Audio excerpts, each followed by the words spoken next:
कौन है? माधव की पत्नी माया रोज रात को चुड़ैल बन जाया करती थी। यह बात किसी को पता नहीं थी। माधव रोज अपनी पत्नी को रात को कुर्सी से बांध दिया करता था ताकि वो बाहर ना निकल पाए। एक रात माधव माया को कुर्सी से बांधना भूल गया। आधी रात को जब उसकी नींद खुली माधव उठो उठो यहाँ से, तूने बहुत दिन मुझे बहुत सताया है, मुझे बांध कर रखा है, आज मैं तुझे रस्सी से बांध दूंगी। माधव घबरा कर उठता है। माया जी मुझे माफ कर दो, मैं आइंदा कभी ऐसा नहीं करूंगा, मुझसे गलती हो गई, मुझे माफ कर दो माया जी। अरे मैं माया थोड़ी ना हूँ, मेरा नाम तो सुंदरी है, सुंदरी। बोल बोल सुंदरी मुझे। नहीं सुंदरी जी आप बहुत सुंदर हो, सुंदरी जी आप बहुत सुंदर हो। अच्छा लगा ये सुनकर, मुझे बहुत भूख लगी है। जा मेरे लिए ताजा मांस लेकर आ, एकदम ताजा। ठीक है सुंदरी जी, आप आराम कीजिए, मैं अभी आपके लिए ताजा मांस लेकर आता हूँ। हे भगवान मैं क्या करूँ, अब इसके लिए ताजा मांस कहाँ से लेकर आऊँ? माधव भागा भागा अपने दोस्त सोनू के पास जाता है। सोनू भाई दरवाजा खोलो, सोनू भाई दरवाजा खोलो। अरे कौन है इतनी रात को? अरे माधव तू, क्या हुआ? सोनू भाई मेरी मदद करो, मैं बहुत मुसीबत में फंस गया हूँ। माधव ने सोनू को सारी बात बताई। अरे माधव तुम कितने भोले हो, चलो मैं तुम्हारे साथ चलता हूँ और भाभी को उस चुड़ैल से छुटकारा दिलाता हूँ। बस तुम 1 मिनट रुको, मैं अभी आता हूँ। सोनू अपने घर से कुछ बांधकर कपड़े में ले आता है। फिर दोनों माधव के घर पहुँचते हैं। चुड़ैल उनका इंतजार कर रही थी। आ गया माधव, इतनी देर कहाँ लगा दी? अरे मैंने तो मांस मांगा था, तू तो जिंदा इंसान ही ले आया। खैर कोई बात नहीं, इसे ही मार दूं। ये तो मेरे बाएं हाथ का काम है। जैसे ही चुड़ैल सोनू की तरफ उसे मारने के लिए बढ़ती है, अचानक सोनू उस बंधे कपड़े में से हनुमान जी की मूर्ति निकालकर चुड़ैल के आगे कर देता है। अरे ये क्या किया तूने? हटा इसे। ठीक है मैं इसे हटा लूंगा, लेकिन तभी हटाऊंगा जब तुम मेरी भाभी के शरीर को छोड़ दोगी। माया के शरीर को छोड़कर चली जा यहाँ से चुड़ैल। जाती हूँ और फिर कभी नहीं लौटूंगी। चुड़ैल वहाँ से चली जाती है और सोनू की मदद से माधव को अपनी पत्नी दोबारा मिल जाती है। कुछ देर में माधव की पत्नी को होश आता है। माधव यह लो, यह हनुमान की मूर्ति अपने पास रखो, इसके आगे भूत चुड़ैल सब अपनी शक्तियाँ खो देते हैं और सब कुछ पहले की तरह अच्छा हो जाता है। अजय और विजय नामक के 2 बहुत अमीर भाई एक गांव में रहा करते थे। विजय ने एक दिन शहर से एक नई स्कूटी खरीद लाई। यह देखकर अजय बहुत खुश हुआ। कैसी है भाई मेरा नई स्कूटी? चलो मेरे साथ कहीं घूम कर आते हैं। तब अजय विजय के पीछे बैठ गया और दोनों हाईवे की तरफ निकल पड़े।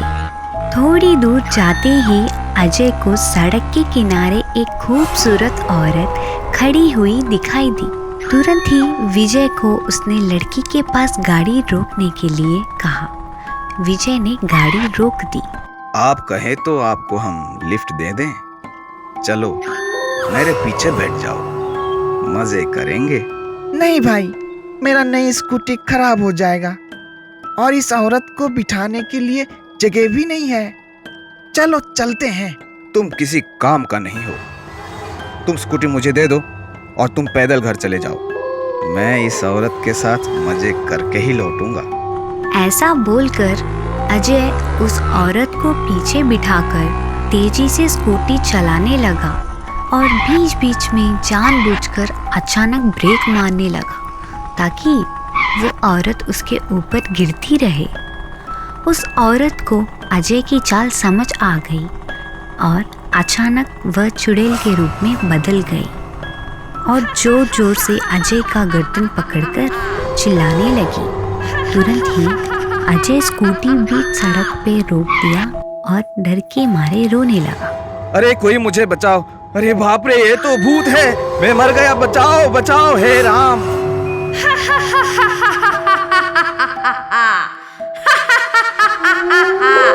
तुम्हें बचाने यहाँ कोई नहीं आएगा।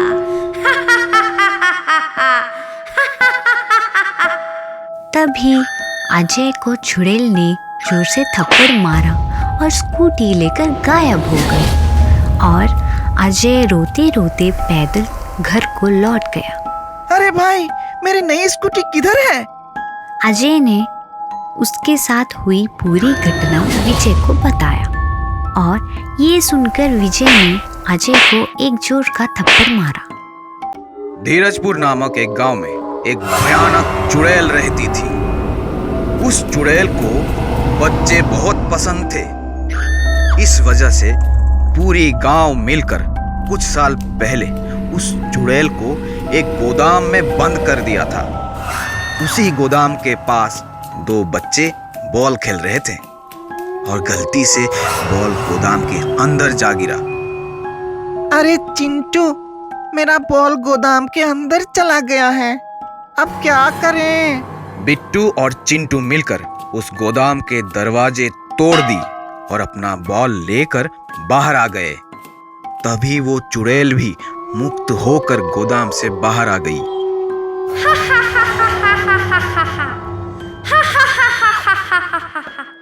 अब मैं इन गांव के लोगों को सबक सिखाऊंगी। मुझे इतने सालों तक गोदाम में जो बंद करके रख दिए थे, अब इन सब का बदला लूंगी।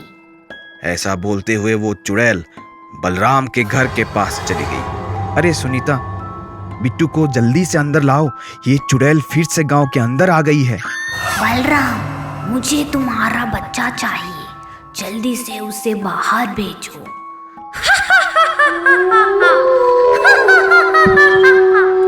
सुनीता, हमें किसी भी तरह से इस चुड़ैल को फिर से गोदाम के अंदर कैद करना है। मुझे एक उपाय मिला है, सुनो। सुनीता के साथ मिलकर बलराम ने एक योजना बनाया और घर के पीछे की दरवाजे की तरफ चलने लगा। रुको, मैं दरवाजा तोड़कर अंदर आ जाऊंगी और बिट्टू को उठाकर ले जाऊंगी।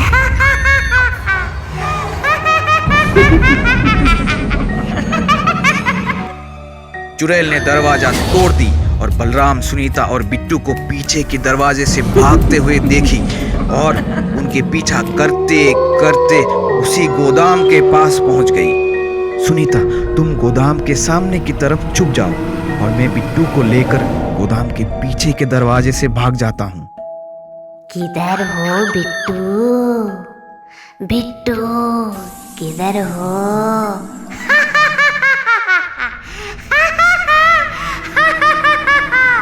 रुको बिट्टू, भागो मत। बलराम बिट्टू को लेकर गोदाम के पीछे के दरवाजे से बाहर निकल गया और दरवाजा बंद कर दिया। तभी सुनीता ने गोदाम के आगे की दरवाजा भी बंद करके वहां से चली गई। अरे बाप रे, तुम लोग मुझे फिर से बंदी कर दी।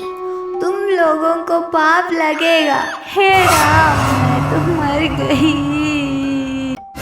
लालची चुड़ैल। सकलपुर गांव में एक भयानक चुड़ैल का साया था। वो रोज गांव में आती और किसी न किसी को उठाकर अपने साथ ले जाती। गांव के बाहर एक घना जंगल था जहां वो रहती थी। अपने शिकार को भी वो वहीं जाकर खाती थी। गांव वाले बहुत परेशान थे। वो किसी भी तरह उससे पीछा छुड़ाना चाहते थे, इसलिए उन्होंने एक सभा बुलाई। कल वो मेरी बकरी उठाकर ले गई और परसों वो मेरी दादी को उठाकर ले गई। हमें कुछ करना चाहिए, नहीं तो कोई नहीं बचेगा गांव में। ये चुड़ैल एक एक करके हम सबको खा जाएगी। हमें चुड़ैल का सामना करना होगा, कोई हल निकालना होगा। गांव वालों ने एक उपाय निकाला और सोचा कि आज रात वो चुड़ैल के सामने प्रस्ताव रखेंगे कि वो रोज रोज गांव में ना आया करे। हम हर रोज एक जानवर जंगल तक पहुंचा दिया करेंगे। अरे वाह, आज तो गांव वाले मेरे स्वागत में खड़े हैं। चुड़ैल जी, हम आपके सामने प्रस्ताव लेकर आए हैं। कृपया शांत हो जाइए और हमारी बात ध्यान से सुनिए। प्रस्ताव? कैसा प्रस्ताव? जल्दी बताओ, मुझे बहुत भूख लगी है। ऐसा ना हो यहाँ कोई जिंदा ना बचे और तुम सबको खा जाऊं। गांव वालों ने सारी बात चुड़ैल से कही। ठीक है, कल से मेरे पास तक रोज एक जीव जिंदा पहुंच जाना चाहिए। याद रखना, ज्यादा होशियारी की तो पूरे गांव को तहस नहस कर दूंगी। चुड़ैल के जाने के बाद गांव का एक बुजुर्ग पास खड़े जुगनू को कहता है, बेटा जुगनू, कल चुड़ैल का भोजन तुम लेकर जाना। आज हम शरद को भेज देते हैं। जुगनू गर्दन हिलाकर हामी तो भर देता है, लेकिन वो इस उपाय से खुश नहीं था। वो तो पूरे गांव को इस मुसीबत से निकालना चाहता था। पूरी रात और पूरा दिन जुगनू ने बहुत सोचा और फिर खाली हाथ चल पड़ा जंगल की तरफ। उसे देख गांव के लोग हैरान थे। जब जुगनू चुड़ैल के पास पहुंचा तब उसने कहा, चलिए चुड़ैल जी, मैं आपके भोजन को पकड़कर ले आया हूँ। कहाँ है भोजन? कहाँ है? कहाँ है? दिखाओ, कहाँ है? वो एक बहुत बड़ा जानवर है जिसे यहाँ लाना मुश्किल था, इसीलिए मैंने उसे नदी किनारे बांध दिया है। आप चलिए। नदी किनारे जुगनू ने जानवर नहीं बल्कि एक चुड़ैलों को पकड़कर कैद करने वाले जादूगर को बुला रखा था, जिसने चुड़ैल के वहां पहुंचते ही उसे अपनी बोतल में कैद कर लिया। और गांव के सभी लोग जुगनू को धन्यवाद कहने लगे और उसे गांव का मुखिया भी बना दिया।